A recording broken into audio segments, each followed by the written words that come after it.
বাতিলের আধারে ডুবন্ত ঈমান সিরাতাল মুস্তাকিম পেল দাদা পীরের অবদান তোমারি ওসিলায় বাতিনি ইলম আলোয় আলা কি তো বাংলার জমিন সিলসিলা ফুরফুরা দাদা হুজুর কিবলা জিন্দাবাদ সিলসিলা ফুরফুরা পাঁচ হুজুর গণ জিন্দাবাদ ও আল্লাহর নবীর দিওয়ানারা আমার দাদা হুজুর পীর কেবলা রাহমাতুল্লাহ আলাইহি হুজুর আমার ইলম অর্জন করার জন্য প্রথমে সীতাপুর মাদ্রাসায় ভর্তি হয়েছিলেন বাবা, তারপরে হুগলি জেলায়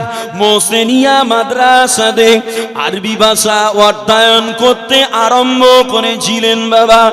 আমার বেজানেরা হুগলি মোসেনিয়া মাদ্রাসাতে দাদা হুজুর আমার জামাতে উলা অধ্যয়ন সমাপ্ত করে কলিকাতা সিন্দুরিয়া পট্টি মসজিদে হাফিজ মাওলানা জামালউদ্দিন সাহেবের নিকট হাদিস তাফসীর দরা খতম করেছিল বাবা।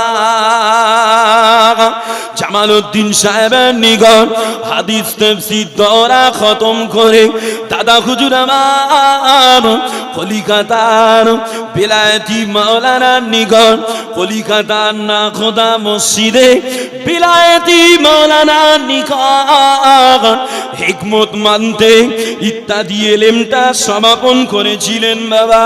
ও আমার বেজানেরা এতটা ইলম অর্জন করে আল্লাহ দয়া রহমত 23 কিংবা 24 বছর বয়সে দাদা হুজুর আমার বিদ্যার সাগর হয়েছিলেন বাবা। এতটা ইলম অর্জন করার পরেও তৎকালীন সময় মক্কা শরীফ মদিনা শরীফে গিয়ে আল্লাহ নবীর মাজারের মোসাবের আমির রেদওয়ান কর্তৃক মদিনা শরীফে পড়াশোনা করে আল্লাহ নবীর মাজারের মোসাবের আমির রেদওয়ান কর্তৃক 40 খানা হাদিসের কিতাবের সনদ পেয়েছিলেন বাবা। এই ইলমগুলো ছিল আমার দাদা হুজুরের জাগিরি ইলম বাবা। এই জাগিরি ইলমের পাশাপাশি আল্লাহ পাক আমার দাদা হুজুরকে ইলমে লাদুন্নিও দান করেছিলেন বাবা। বললে বুঝতে পারবে এখন দাদা হুজুর আমার ঘুমের ভিতরে স্বপ্নের ভিতরে আল্লাহ নবীকে দেখতে পেয়েছিলেন বাবা। আল্লাহ নবী তার নবী প্যারা নবী আমার আগে আগে গমন করিতেছেন বাবা। আর আমার দাদা হুজুর পীর কেবলা আল্লাহর নবীর পশ্চাৎ মুবারকে গমন করিতে করিতে শরিয়াতের নানান মাসালা জিজ্ঞাসা করেছিলেন বাবা। এই হেতু আল্লাহ পাক আমার দাদা হুজুরকে ইলমের খনি বানিয়েছিল বাবা। এরপর থেকে আলেম উলামারা হুজুর হযরত জিরা দাদা হুজুরের কাছে কিছু জানতে চাইলে দাদা হুজুর আমার কিতাব দেখা ছাড়া চিন্তা ভাবনা ছাড়া চট করে জবাব দিত বাবা। যে দাদা হুজুরকে আল্লাহ ইলমে লাদুন্নিরও হকদার করেছেন, যে দাদা হুজুরের রুহানি দোয়া কিয়ামত তাক ফুরফুরার জমিনে যে ইলমে লাদুন্নি আল্লাহ জারি রাখবে, বলেন আমিন। সকলে বলেন না আমিন। এখান থেকে কি বুঝলেন? ওলি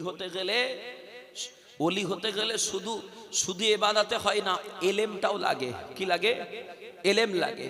সুফি হওয়া ইবাদত করে সুফি হবেন, আলহামদুলিল্লাহ, কিন্তু আল্লাহর ওলি হতে গেলে একটু এলেম দরকার। কেন? এলেম ছাড়া আমল হয় না। হয়, এলেম ছাড়া আমল হয়? আমি বলিনি, হাদিস বলছে, আল্লাহর নবী বলছেন, আল ইলমু ইমামুল আমালি ওয়াল আমালু তাবিউহু। আল্লাহর নবী, দয়ার নবী বলছেন, এলেম হলো আমলের ইমাম। এলেম আমলের ইমাম। আপনি নামাজ পড়বেন, যদি সূরা ফাতিহা না জানেন, তার নামাজটা হবে কই? নামাজের ফরজ তো কেরাত পড়া। যদি সূরা ফাতিহা না জানেন, হবে কই? ওই জন্য আমল করতে গেলে এলেম লাগবে। আর এলেম এমন এক নেয়ামত। আল্লাহর নবী সাহাবা হযরত আলী রাদিয়াল্লাহু আনহু হুজুর বলছে, এলেম হলো আম্বিয়া আলাইহিমুস সালাম গণের পরিত্যক্ত বিষয়। আমার কথা বুঝতে পাচ্ছেন তো বাবাজিরা? আমার কথা শুনছেন তো? এলেম হলো আম্বিয়াদের, নবীদের পরিত্যক্ত বিষয়, আর অর্থ হলো ফেরাউন দিগের সম্পদ। বাবা আলী হুজুর বলেন, মানুষ মারা গেলে অর্থ রেখে যায়, আর আলেমরা এলেম সহ কবরে যায়। অর্থ ব্যয় করলে কমে যায়, আর এলেম ব্যয় করলে বেড়ে যায়। বলেন না সুবহানাল্লাহ? আর এই আলেমরা এলেমের কারণেই আল্লাহকে বেশি ভয় করে। আমি বলিনি, কোরআন বলছে। আল্লাহর কোরআন পারা নম্বর 22, বাবা সূরা ফাতিরের ভিতরে আছে, যে সূরা ফাতিরের 28 নম্বর আয়াত, আল্লাহ পাক বলছেন, ইন্নামা ইয়াখশাল্লাহা মিন ইবাদিহিল উলামা। নিশ্চয় আমার বান্দাদের ভিতরে আমার আলেম বান্দারা আমাকে বেশি ভয় করে। বলেন না, আরে জোরে হলো না? নবী পাক আরো বললেন, এলেম এমন এক নিয়ামত, মান সালাকা তরিকান ইয়াতলুবু ফীহি ইলমান। আল্লাহ নবী বলছে, যে এলেম অন্বেষণের জন্য পথ চললো, তো সালাকাল্লাহু লাহু, আমার আল্লাহ, সালাকাল্লাহু বিহি, আমার আল্লাহ তাকে চালায়। কোথায় চালায়? না জান্নাতের রাস্তার মধ্যে কোনো একটা রাস্তায় পৌঁছে দেন। বলেন সুবহানাল্লাহ। এলেম অর্জন করতে হবে। ছেলেরা, জওয়ানেরা, যুবকেরা, শয়তান লেগেছে মনে, তাড়াতে হবে। ওটা তাড়াতে গেলেও ইলম দরকার, কারণ শয়তান তাড়ানোর দোয়াটা কি তো জানতে হবে। কি ঠিক না ভুল বলছি? কি পড়তে হবে? লা হাওলা ওয়ালা কুওয়াতা ইল্লা বিল্লাহিল আলিয়্যিল আযীম। আবার কি পড়া যায়? আউযু বিল্লাহি মিনাশ শাইতানির রাজীম। বাবা, তবে এক একটা দোয়ার এক একটা পাওয়ার আছে, এক একটা দোয়ার এক একটা রং আছে। যার বাতিনি হয়ে গেছে, সে এক একটা দোয়ার এক একটা পাওয়ার সে বুঝতে শিখে যায়। বলেন সুবহানাল্লাহ। আপনাদের এখানে আমার অনুরোধ, সৎ সহবতে উঠা বসা করেন। তবে হ্যাঁ, খারাপ লোকদের সঙ্গে চলবেন না, এমন না। কথা বলতে হবে, তাদের সঙ্গে দেনলেন করতে হবে, কিন্তু অন্তরঙ্গ বন্ধু যাকে বানাবেন, এই ডেকোরেটর,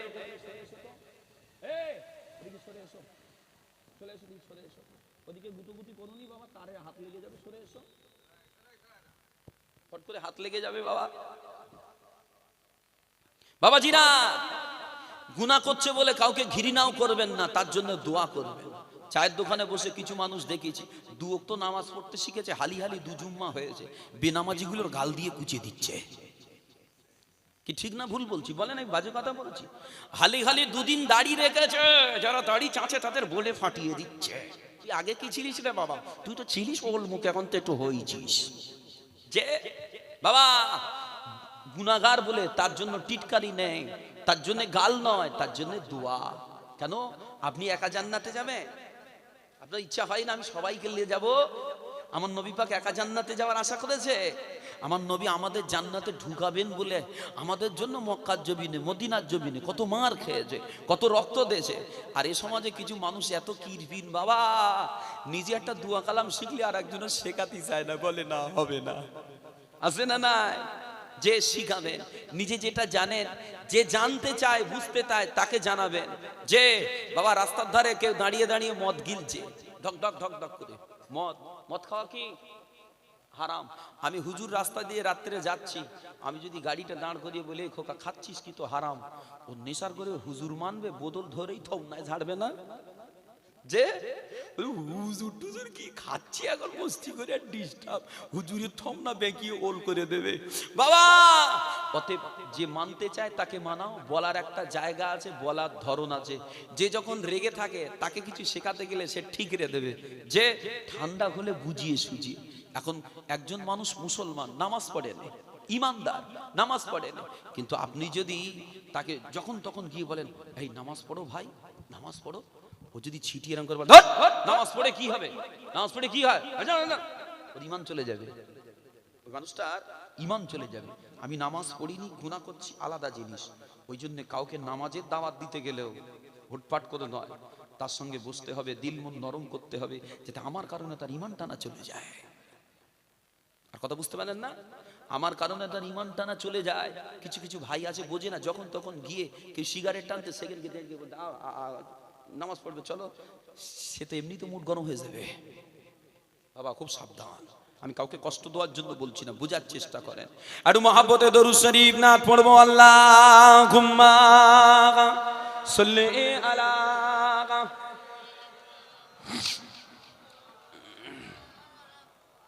ওয়া আলা আলিহি।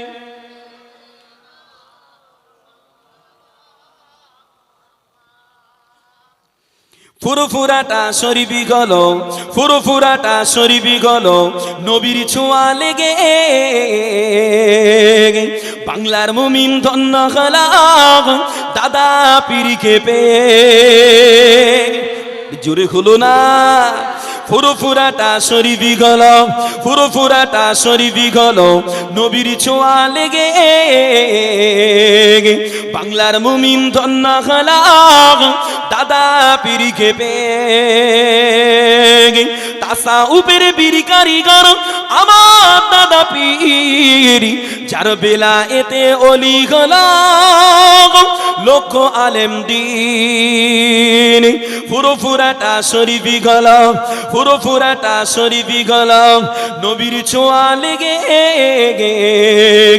বাংলার মুমিন ধন্য হলো, দাদা পীরকে পেয়ে। লা দুন্নিওয়ালা জিন্দা ওলি, লা দুন্নিওয়ালা জিন্দা ওলি, মারেফাতের কারিগর, যার রোহানি দোয়ায় আজ মুমিন পায় নবীজির দিদার। আরে জোরে বলেন না? লা দুন্নিওয়ালা জিন্দা ওলি, লা দুন্নিওয়ালা জিন্দা ওলি, মারেফাতের কারিগর, যার রোহানি দোয়ায় আজ মুমিন পায় নবীজির দিদার। আরো বাজুম বাংলা সাম, আরো বাজুম বাংলা সাম, দাদা পীরের খ্যাতি আছে, স্বয়ং আল্লাহ নিজেই ছড়িয়ে দিলেন রাসূল পাকের ওসিলাতে। ফুরফুরাটা শরীফি গলো, ফুরফুরাটা শরীফি গলো, নবীর ছোঁয়া লেগে বাংলার মুমিন ধন্য হলো, দাদা পীরকে পেয়ে। তাসাউফের বীর কারিগর আমার দাদা পীর, যার বেলা এতে অলি হলো, লক্ষ আলেম দ্বীন।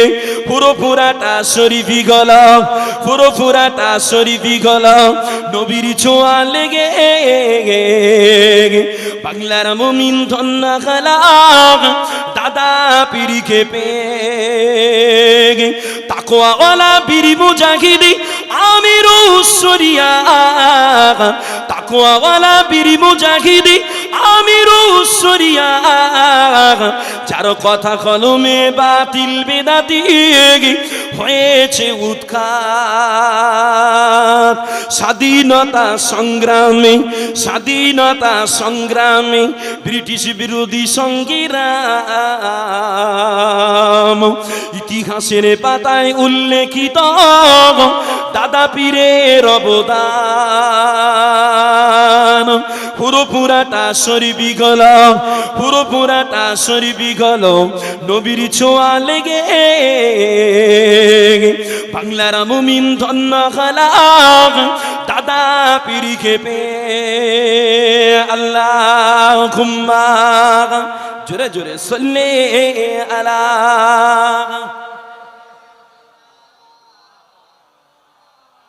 ওয়া আলা আলিহি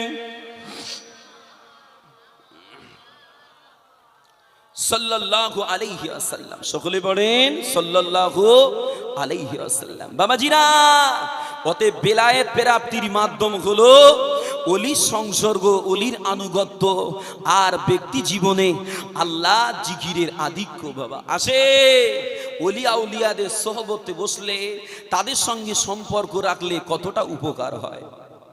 ও আমার ভাইজানেরা,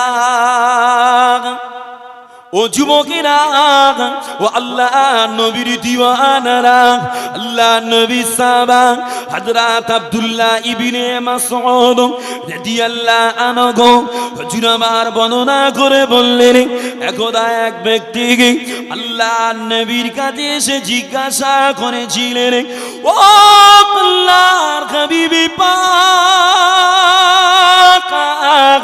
ও আল্লাহর নবী, কোন ব্যক্তি কোন বুজুর্গ ব্যক্তিকে মহাব্বত করে, বুজুর্গ ব্যক্তিকে ভালোবাসে, কিন্তু ওই বুজুর্গ আমলেরই পর্যায়ে পৌঁছতে সে পারে না।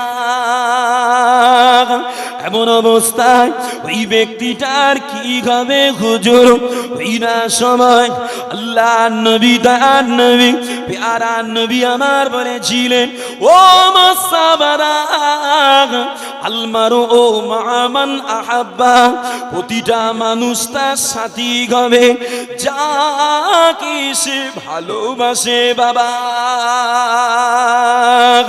বাবাজিরা, এই হাদিসটা থেকে বোঝা যায় ওলিদের সঙ্গে সম্পর্ক রাখলে, ওলিদের প্রতি মহাব্বত রাখলে আখিরাতে কামিয়াবি পাওয়া যাবে। বাবা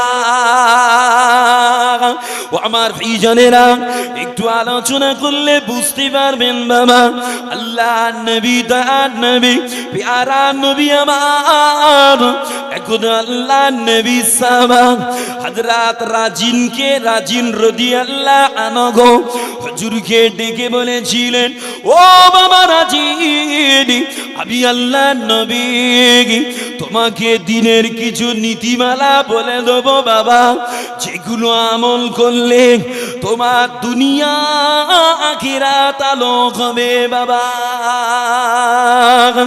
আর ওই নীতিমালা গুলো করো, যখন তুমি কোনো জাকেরিনদের দেখতে পাবে বাবা, কোন জিকিরের মজলিস পাবে বাবা, ওই জিকিরের মজলিসটা তোমার জন্য অপরিহার্য করে নেবে বাবা। আর যখন একা থাকবে, যতটা সম্ভব আল্লাহর জিকিরে তোমার জিহ্বাটা লড়াতে থাকবে বাবা। আল্লাহ নবী আরো বলেছিলেন, ও বাবা রাজি, তবে বাবা দুনিয়ার জমিনে যদি কারো সাথে বন্ধুত্ব করো, তাহলে আল্লাহর জন্য বন্ধুত্ব করবে বাবা। দুনিয়ার জমিনে যদি কারো সাথে শত্রুতাও রাখো, আল্লাহ তাআলার জন্য রাখবে বাবা। তাহলে আমি নবী বলি, তুমি আখিরাতের কামিয়াবি হবে বাবা। তাহলে আল্লাহর নবী এখানে কটা কথা বলেছেন। বাবা রাজি জিকিরের মজলিস দেখলে বসবে, জিকির করবে, আর একা থাকলে যত বেশি সম্ভব তোমার জিভটা আল্লাহ জিকিরে লড়াবে, আর বন্ধুত্ব করবে আল্লাহর জন্য, শত্রুতা করবেও আল্লাহর জন্য। কেন বলেছে এমন কথা? আসেন আলোচনা করি। ও আমার ভাইজানেরা, আল্লাহ নবী, দয়া নবী, প্যারা নবী আমার হাদিস পাকে জানিয়েছেন, ও আমার সাহাবারা, আশ-শাইতানু জাসিমুন আলা কলবি ইবনে আদম। আল্লাহ নবী বলেছেন, বাবা সাহাবারা, আদম সন্তানের কলিজায় শয়তান জেগে বসে থাকে বাবা। যেমন নাকি যোগ ধরলে সেটে বসে থাকে বাবা, ওরাম দ্বারা শয়তান আদম সন্তানের কলিজায় সেটে বসে থাকে বাবা। ওই না সবাই আল্লাহ নবী সাহাবারা আল্লাহ নবীকে জিজ্ঞাসা করেছিলেন, ও আল্লাহর হাবিব পাক, ও আল্লাহর নবী, ওই শয়তান তোলার মাধ্যমটা কি গুজর? আল্লাহ নবী দান নবী বলে, ফাইদা যাকারাল্লাহ খানাসা, তবে আল্লাহর বান্দা যখন আল্লাহর জিকির করে, আল্লাহ জিকিরে মত্ত হয়ে যায়, শয়তান তখন সরে যায় বাবা। ওয়াইদা গফলা ওয়াসওয়াসা, আবার যখন আদম সন্তান আল্লাহ জিকির থেকে গাফেল হয়ে যায়, আবার শয়তান বান্দার কলিজায় জায়গা করে নেয়। কথা বুঝতে পারছে? আল্লাহ জিকির ছাড়া ব্যক্তি জীবনে বেশি আল্লাহ জিকির ছাড়া শয়তান থেকে বাঁচা যাবে না। শয়তান কলিজায় জায়গা করে নেবে। ও আমার ভাইজানেরা, আল্লাহ নবী দান নবী প্যারা নবী আমার এই হাদিস পাকে আরো বলেন, ও আমার সাহাবারা লা তুকসিরুল কালামি বিগাইরি যিকিরিল্লাহ। বাবা সাহাবারা, আল্লাহ জিকির ছাড়া বেশি কথাটা বলবে না বাবা। কেন না আল্লাহ জিকির ছাড়া বেশি কথা অন্তরটা শক্ত করে দেয়। আর শক্ত অন্তরের ব্যক্তিরা আল্লাহর রহমত হতে দূরে বাবা। আমার ভাইজানেরা, আর কলিজায় আল্লাহ জিকিরের হাল পয়দা করতে, অন্তরে আল্লাহ জিকিরের হাল আনতে বেলায়েত প্রাপ্ত ওলির দ্বারস্থ হওয়া ছাড়া কোনো লাইন না। কেন?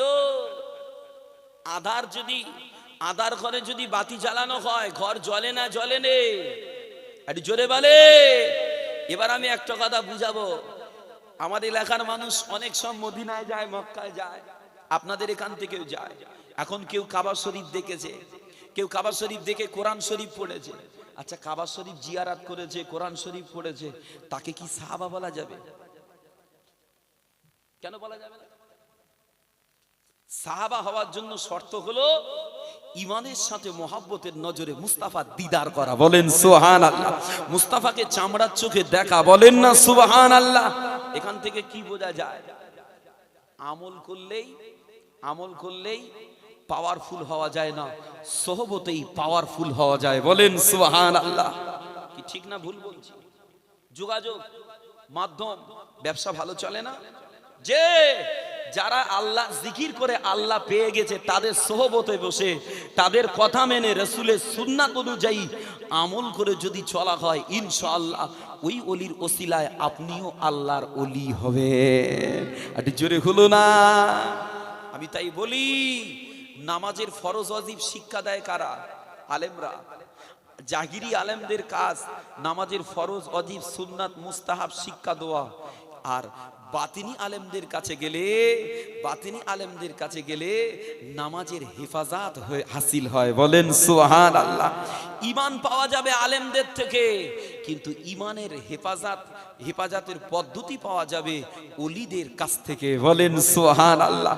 শরীর খারাপ হলে ডাক্তারের প্রয়োজন, আর দিলের রোগ হলে ওলির সোহবতের প্রয়োজন।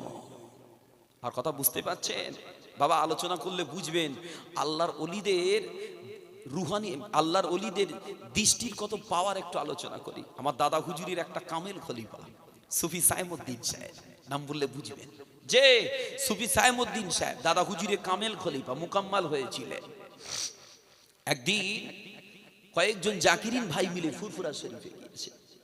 ও আমার ভাইজানেরা, আল্লাহর ওলি মুসাদ্দেদে জামান আমার দাদা হুজুর পীর কেবলা রাহমাতুল্লাহ আলাইহি হুজুরের কামেল খলিফা সুফি সাইমউদ্দিন সাহেব বলেন, একদা আমরা কয়েকজন জাকিরের ফুরফুরা শরীফে গিয়েছিলাম, দাদা হুজুরের কাছে গিয়েছিলাম।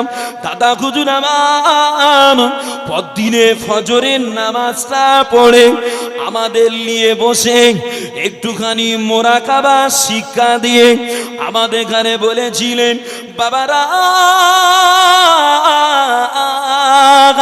আসো মাদ্রাসার পুকুরের পানা পরিষ্কার করতে হবে বাবা।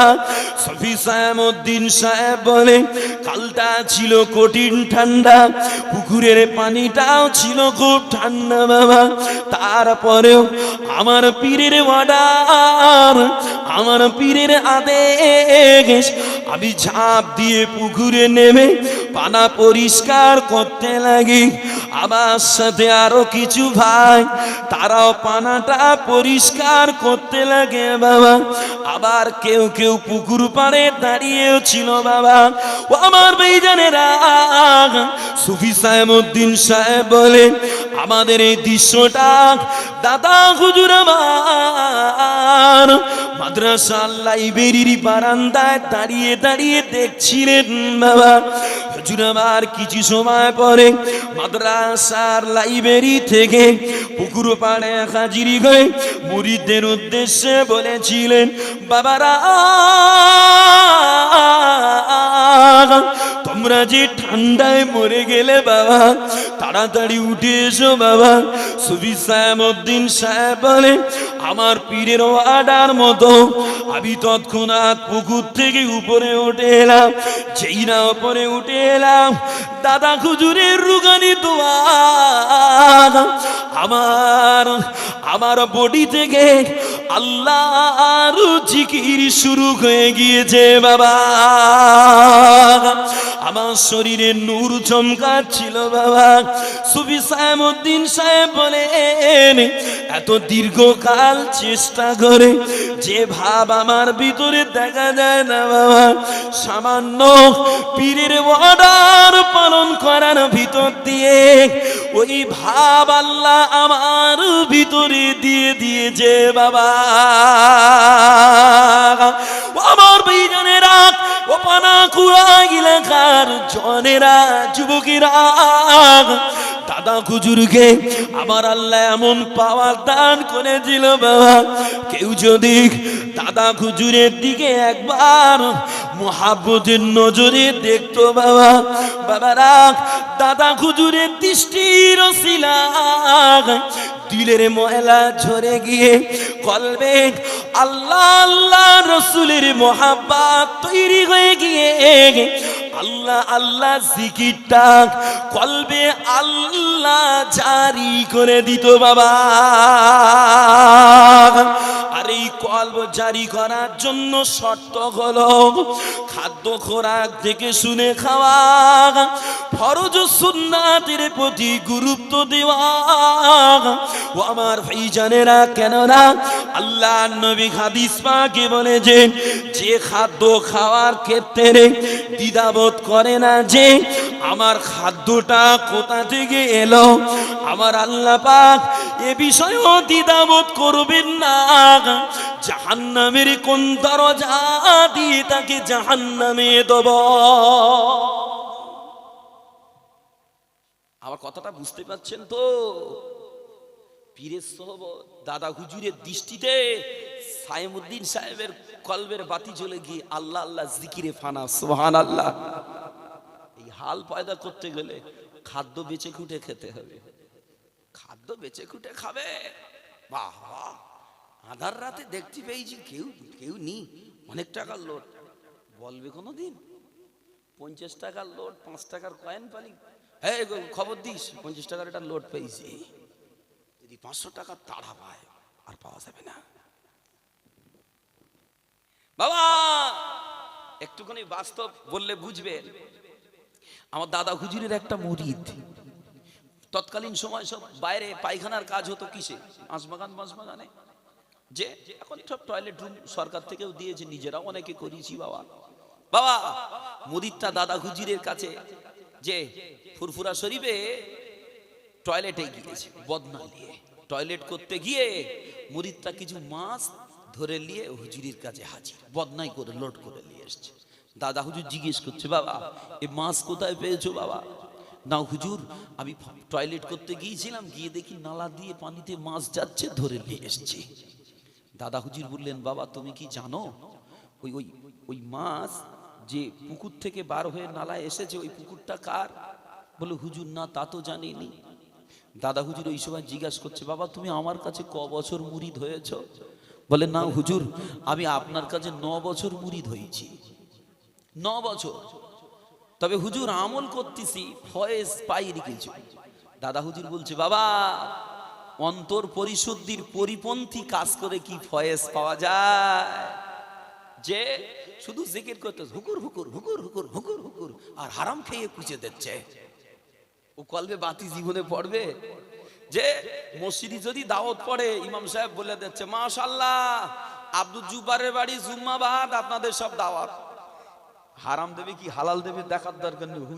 আল্লাহর ওলি মুসা দে জামান আমার দাদা হুজুর পীর কেবলা রাহমাতুল্লাহ আলাইহি হুজুর আমার শেষবার মদিনা শরীফে গিয়ে আল্লাহর কাছে দোয়া করেছিলেন, ও রব্বি আল্লাহ পাক আপনি আমাকে শুক্রবার জুমার দিনে মওত নসিব করবেন।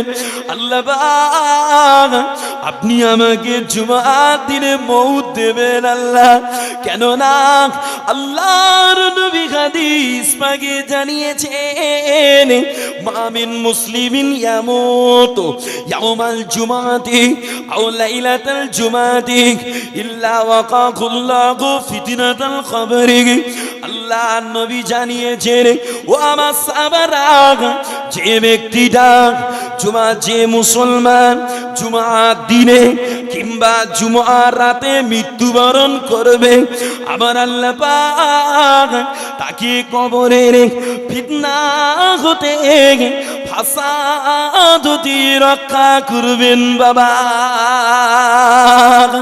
এই না জন্য দাদা হুজুর আমার আল্লাহর কাছে দোয়া করেছিলেন, আল্লাহ পাক আপনি আমাকে শুক্রবার জুমার দিনে মওত দেবেন আল্লাহ।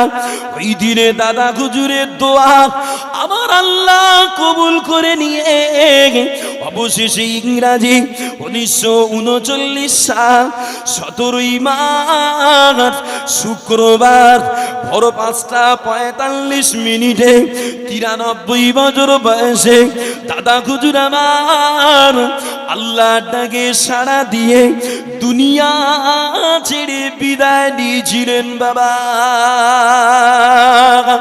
আমার বিজনেরা, আর ওই শুক্রবার দিবাগত রাতে মস্তানজি দায়রা শরীফে দাদা হুজুরকে স্বপ্নে দেখতে পেয়েছিলেন। বাবা দাদা হুজুরকে স্বপ্নে দেখে দাদা হুজুরকে জিজ্ঞাসা করেছিলেন, ও আল্লাহর ওলি, ও দাদা হুজুর পীর কেবলা আপনার জানাজার নামাজের ইমামটা কে হবে? দাদা হুজুর আমার জানিয়েছিলেন, ও বাবা মুস্তানজি আমার জানাজা নামাজের ইমাম হবে তোমাদের বড় ভাই আব্দুল খাই সিদ্দিকী। বাবা আমার বিজনেরা, আমার দাদা হুজুর পীর কেবলা দুনিয়ার জমিন থেকে পর্দা লওয়ার আগে, দুনিয়া থেকে পর্দা লওয়ার 25 বছর আগে ওসিয়াত করে বলে গিয়েছিলেন, বাবারা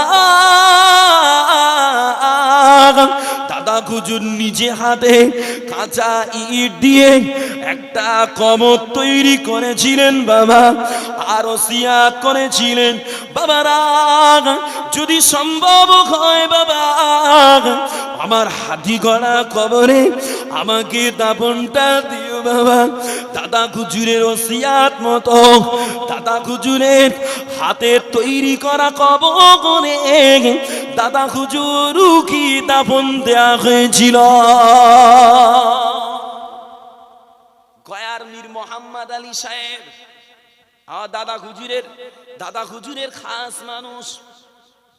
গয়ার মীর মোহাম্মদ আলী সাহেব বলেন আমার দাদা হুজুরকে যখন আমরা গোসল দিচ্ছিলাম এমনি করে দাদা হুজুরকে যখন গোসলটা দেয়া হচ্ছিল দাদা হুজুরের চেহারায় নূর চমকাচ্ছিল বাবা।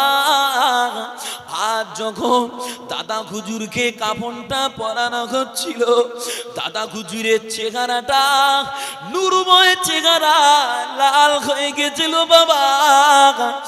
আর যখন দাদা হুজুরকে কবরে নামানো হচ্ছিল বাবা ওই সময় ওই নূরময় চেহারা কর্পূরের মতো সাদা হয়ে গেছে। যে গয়ার মীর মোহাম্মদ আলী সাহেব বলছেন দাদা হুজুরকে যখন কবরে আমরা নামাচ্ছি দাদা হুজুরের শরীরের ওজনটা মনে হচ্ছে যেন 3-4 মতো হবে, এত হালকা হয়ে গেছে বাবা। যে এটা সলিড, যারা দুনিয়ার জমিনে আল্লাহর হয় আল্লাহ তাদের হয়। আর আবেদ বান্দারা চলার পথে যা কিছু ত্রুটি হয় আল্লাহ একেবারে নিংড়ে ছোট করে কবরে পৌঁছে দেয়, ওদের আর কবরে কোনো বালা থাকবে না। বলেন সুবহানাল্লাহ, একটু জোরে বলুন সুবহানাল্লাহ। ও আমার ভাইজানেরা গয়ার মীর মোহাম্মদ আলী সাহেব বলেন বাবারা দাদা হুজুরকে কবরস্থ করার পরে আমরা সবাই কবর থেকে একটু সরে এসেছিলাম বাবা। তবে কেবলমাত্র আল্লাহর ওলি হযরত হুজুর পীর কিবলা রাহমাতুল্লাহ আলাইহি হযরত নাজমুস সাদাত সিদ্দিকী কবরের কাছে দাঁড়িয়েছিল বাবা। এমন অবস্থা কবরের হালটা দেখার জন্য আমার দাদা হুজুরের কবরের অবস্থা দেখার জন্য কাশফুল কুবুর করেছিলাম।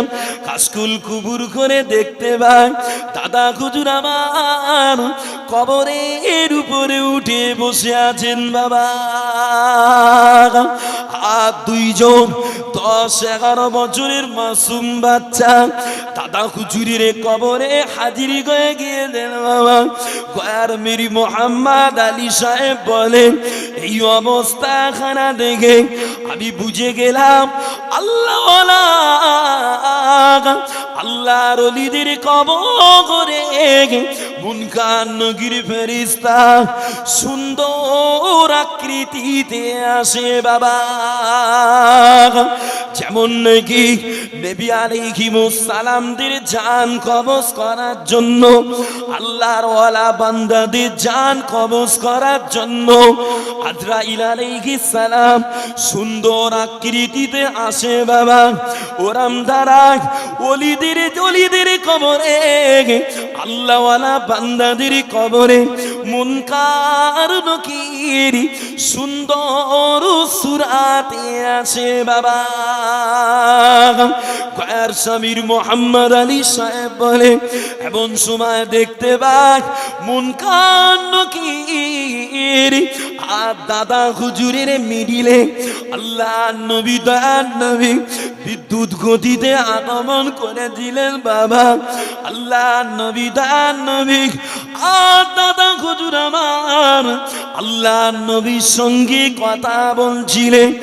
আর ওই সময় মুনকার নকির ফেরেশতা আমার দাদা হুজুরকে সওয়াল না করে দাদা হুজুরকে প্রশ্ন না করে তারা বিদায় নিয়েছিল বাবা। আমার ভাইজানেরা দাদা হুজুরের কবরে মুনকার নকিরের সওয়াল জবাব হয় না। ওরাম যারা আল্লাহর হয়ে যাবে তাদের কারো কবরে ওরাম সওয়াল হবে না বাবা। আমার ভাইজানেরা আমার দাদা হুজুরকে আল্লাহ কত পাওয়ারফুল ওলি করেছিলেন বাবা। শুধু ওলি না, আল্লাহ পাক আমার দাদা হুজুরকে ওলি তৈরির কারিগর করেছিলেন বাবা। আমার ভাইজানেরা বললে বুঝতে পারবে, আমার দাদা হুজুরকে কবরস্থ করার পরে দাদা হুজুরের কবরের কাছে একটা আসুদ গাছ ছিল বাবা। ওই আসুদ গাছের একটা ডাল পশ্চিম দিকে ঝুঁকে ছিল বাবা। তবে দাদা হুজুরকে না পূর্ব দিকে ঝুঁকে ছিল বাবা। আর আমার দাদা হুজুরকে দাফন দেওয়ার পরে কবরস্থ করার পরে ওই ডালটা আপনি পূর্ব দিক থেকে পশ্চিম দিকে গিয়ে দাদা পীরের কবরটা ছায়া করে দিয়েছিল বাবা।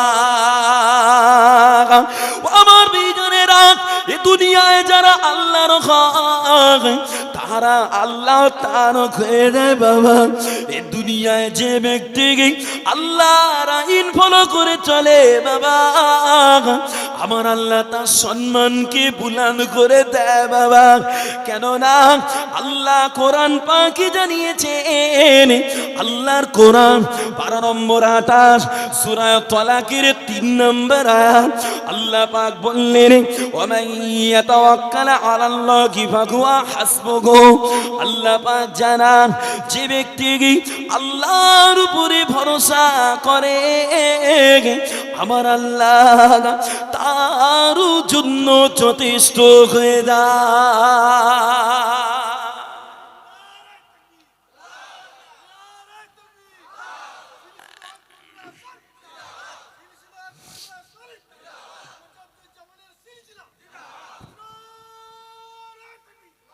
আলহামদুলিল্লাহ বাবা, যারা আল্লাহর হয় আল্লাহ তার হয়ে যায় বাবাজিরা।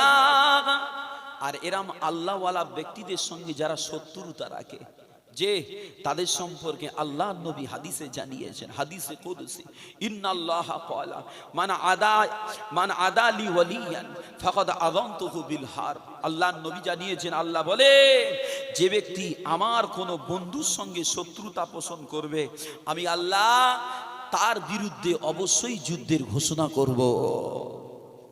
বাবা, ওলিদের শান। আমি তাই একটা কথা বলি, কেউ যদি কোনো নামাজি ব্যক্তির সঙ্গে শত্রুতা করে, কেউ যদি কোনো রোজাদার ব্যক্তির সঙ্গে শত্রুতা করে, কেউ যদি কোনো হাফেজ কোরআন আল্লাহর আলেম বান্দাদের সঙ্গে শত্রুতা করে, বাবা শত্রুতা করে কি হাফেজের কোনো ক্ষতি হবে? মাওলানার কোনো ক্ষতি হবে? যে নামাজি মুসল্লির সঙ্গে শত্রুতা করে এদের কোনো ক্ষতি হবে না, বরং যে শত্রুতা করছে সে রোমে রোমে একদিন ক্ষতি হতে হতে জাহান্নামের খোরাক বেনে যাবে, কিচ্ছু বুঝতে পারবে না। আর কথা বুঝতে পারেন না কেন? হিংসা এমন এক মারাত্মক ক্ষতিকর জিনিস, বান্দার আমলকে রোমে ধ্বংস করে দেয়। যেমন শুকনো কাঠ, জঙ্গলকে জঙ্গল, এক টুকরা দেশলাইয়ের কাঠির আগুন ক্ষমতা রাখে না জঙ্গলকে জঙ্গল ক্ষতি করে দিতে। ওরা বান্দার কলিজায় সামান্য হিংসা ক্ষমতা রাখে জিন্দেগির আমল বরবাদ করতে। আমি বলিনি, নবী পাকের হাদিস, আল হাসাদু ইয়াকুলুল হাসানাতি কামা তাকুলুন নারুল হাতাব, রাসূল পাকের হাদিস।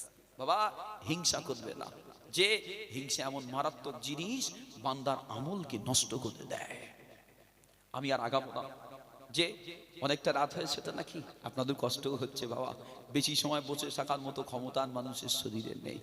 যে তারপরেও যতক্ষণ ধৈর্য সবরে থেকেছেন আলোচনা করেছি। তবে একটা গল্প একটু কথা দিই, ভালো লাগবে। আল্লাহর ওলিদের পরীক্ষা, এক হতভাগা বাদশা আল্লাহর ওলিদের পরীক্ষা করবে। ওলিদের পরীক্ষা করবে বলে ওলিদের ঘরে বাড়িতে দাওয়াত করেছে। বাড়িতে দাওয়াত করে আর হালাল হারাম খাদ্য সব জোগাড় করেছে, করে হালালগুলো একদিকে হারামগুলো একদিকে রেখে সাথীদের বলছে, এই আমি আজ ওলিদের দাওয়াত করে এসেছি, কি নাম আল্লাহর ওলি, ওরা আজকে পরীক্ষা হবে, ওরা খাদ্যের হালাল হারাম পার্থক্য করতে পারে কিনা একটু দেখবো। সময় মতো আল্লাহর ওলিরা চলে এসেছে, বাদশা খানা পরিবেশন করেছে, সব খেতে বসেছে। বাবা খেতে বসেছে, ঠিক ওই সময় একজন বুজুর্গ আল্লাহর ওলি বান্দা উঠে দাঁড়িয়ে বলছে, বাবারা আজকে মেহমানদারিটা একটু আমি করি, পরিবেশনটা আমি করি। বলে হুজুর হালাল খাদ্যের প্লেটগুলো নিজের সাথী অলি বান্দাদের সামনে দিয়েছে, আর হারাম খাদ্যের প্লেটগুলো বাদশাহ ও তার লোকেদের সামনে দিয়েছে। দিয়ে আল্লাহর কোরআন পড়েছিলেন। আল্লাহর কোরআন পারা নম্বর 18 সূরা আন-নূরের 26 নম্বর আয়াত, যে আল খাবিসু লিল খাবিসিনা, যে ওয়াল খাবিসুনা লিল খাবিসাত। এই আয়াতটা অনেক বড় বাবা। এই আয়াতে বলা হয়েছে সচ্চরিত্র পুরুষ সচ্চরিত্রা নারীর জন্য, দুশ্চরিত্রা নারী দুশ্চরিত্রা পুরুষের জন্য। এই আয়াত শরীফটা হুজুর পড়ে খাদ্যগুলো পরিবেশন করে এই আয়াতটা যখন পড়েছেন, বাদশাহ লজ্জায় পড়ে গেলেন। কেন? তো খাঁটি আল্লাহর ওলিদের চোখ আছে, খাদ্যের হিল্লাত হুরমত পার্থক্য করে ফেলেছে। বলেন সুবহানাল্লাহ। একটু জোরে হলো না সুবহানাল্লাহ।